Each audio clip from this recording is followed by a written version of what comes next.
AP ముఖ్యమంత్రి చంద్రబాబు నాయుడు కాసేపట్లో కృష్ణా జిల్లాలో పర్యటించబోతున్నారు. ఒకే రోజు పలు సంక్షేమ అభివృద్ధి కార్యక్రమాల్లో పాల్గొంటూ బిజీగా గడపబోతున్నారు.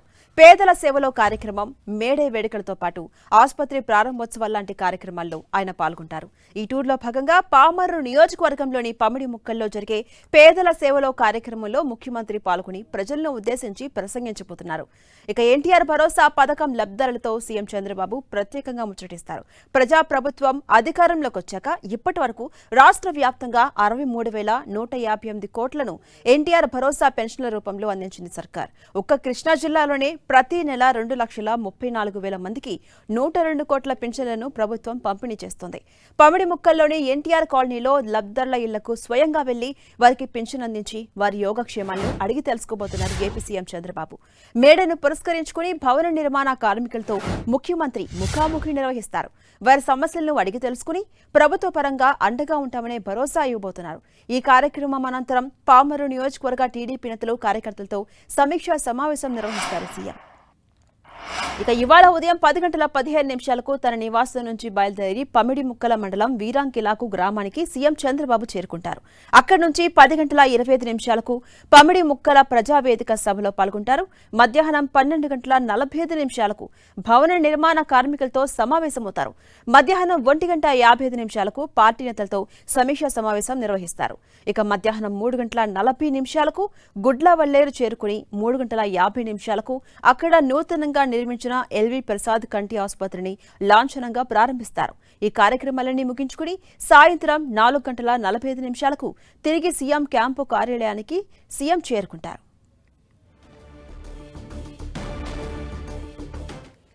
ఇక సీఎం టూర్ కి సంబంధించి మరింత సమాచారం మా ప్రతినిధి రవిచంద్ అందిస్తారు. రవిచంద్,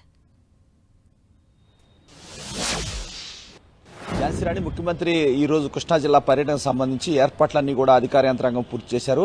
మరి కాసేపట్లో ఆయన పామర్రు నియోజకవర్గం పవిడి ముక్కల గ్రామానికి చేరుకుంటారు. ఆయన హెలికాప్టర్ ద్వారా ఈ ప్రాంతానికి వీరంకిలాకు గ్రామానికి చేరుకుంటారు.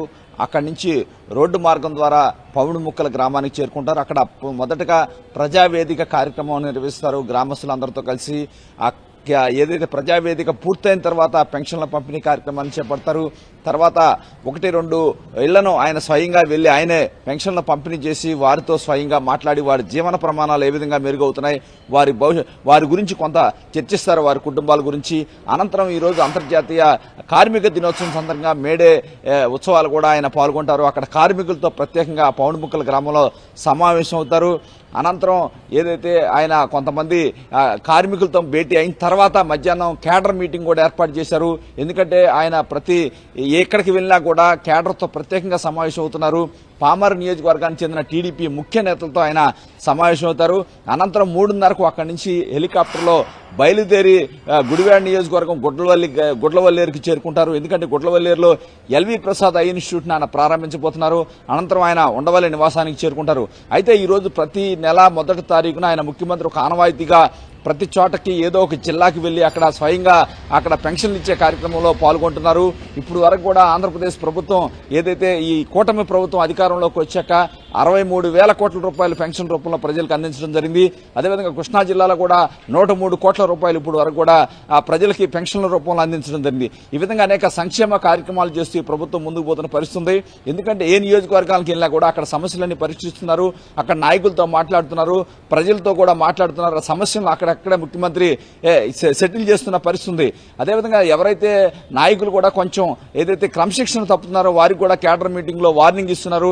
ఎమ్మెల్యేలు కూడా ఒక దారిలో పెట్టే కార్యక్రమం కూడా చూసుకున్నారు. అంటే ప్రభుత్వ కార్యక్రమంతో పాటు పార్టీకి సంబంధించిన వర్క్ కూడా చంద్రబాబు వెళ్లిన చోటల్లా చేస్తున్న పరిస్థితి. అదేవిధంగా సంక్షేమ కార్యక్రమాలు కూడా మెరుగైన ఎవరైతే అర్హులు ఉన్నారో వారందరూ కూడా సంక్షేమ కార్యక్రమాలు అందించాలని ప్రభుత్వం ఒక లక్ష్యంతో ముందుకు పోతుంది. పెన్షన్లకు సంబంధించి ఇప్పటికే ప్రభుత్వానికి అనేక ఏదైతే అప్లికేషన్స్ వస్తున్నాయి. ఈ నేపథ్యంలో ఆర్థిక వెసులుబాటు చూసుకొని పెన్షన్లు అర్హులైన వాళ్ళందరికీ ఇవ్వాలని చెప్పి ముఖ్యమంత్రి భావిస్తున్నారు. ఈ నేపథ్యంలోనే నేతలందరూ కూడా ఎవరైతే ఎమ్మెల్యేలందరూ కూడా ముఖ్యమంత్రి అయితే చెప్పడం జరిగింది. రాబోయే రోజుల్లో అర్హులైన వారికి పెన్షన్లు ఇవ్వడం జరుగుతుంది. ఎందుకంటే ఈ ప్రభుత్వం వచ్చిన తర్వాత ఎవరికి కూడా అనర్హులని చెప్పి పెన్షన్లు తీసేసే పరిస్థితి లేదు. ఈ నేపథ్యంలో ఎవరైతే అర్హులు ఉన్నారో వారికి కూడా ఇవ్వాల్సిన అవసరం ఉందని ముఖ్యమంత్రి అభిప్రాయపడుతున్నారు. వీలైన తొందరలోనే ఆ పెన్షన్లు కూడా ఇచ్చే అవకాశం ఉంది. ఈ విధంగా రాష్ట్ర వ్యాప్తంగా కూడా ముఖ్యమంత్రి అన్ని జిల్లాలు కూడా ఇప్పుడు వరకు పర్యటించారు. ప్రతి జిల్లాలో కూడా వెళ్ళిన చోట ప్రతి చోట కూడా వారి సమస్యను అక్కడికక్కడే పరిష్కరిస్తున్నారు. ఏదైతే ప్రజలకు ఒక భరోసా ఇస్తున్నారు. కూటమి ప్రభుత్వం వచ్చిన తర్వాత పెన్షన్ల పెంపుతో పాటు అనేక కార్యక్రమాలు సూపర్ 6 పేరుతో ఇచ్చిన అనేక కార్యక్రమాలు కూడా పూర్తి చేశారు. చెప్పని కార్యక్రమాలు కూడా చేస్తున్న పరిస్థితి మనం గమనిస్తున్నాం. ఈ నేపథ్యంలో ముఖ్యమంత్రి పర్యటన అయితే ఏదైతే ప్రజలకైతే భరోసా కల్పిస్తుంది. ఆ నియోజకవర్గాల్లో సమస్యలు అయితే అక్కడికక్కడే పరిష్కారం అవుతున్నాయని మనం చెప్పుకోవచ్చు. Right, thank you Ravichand.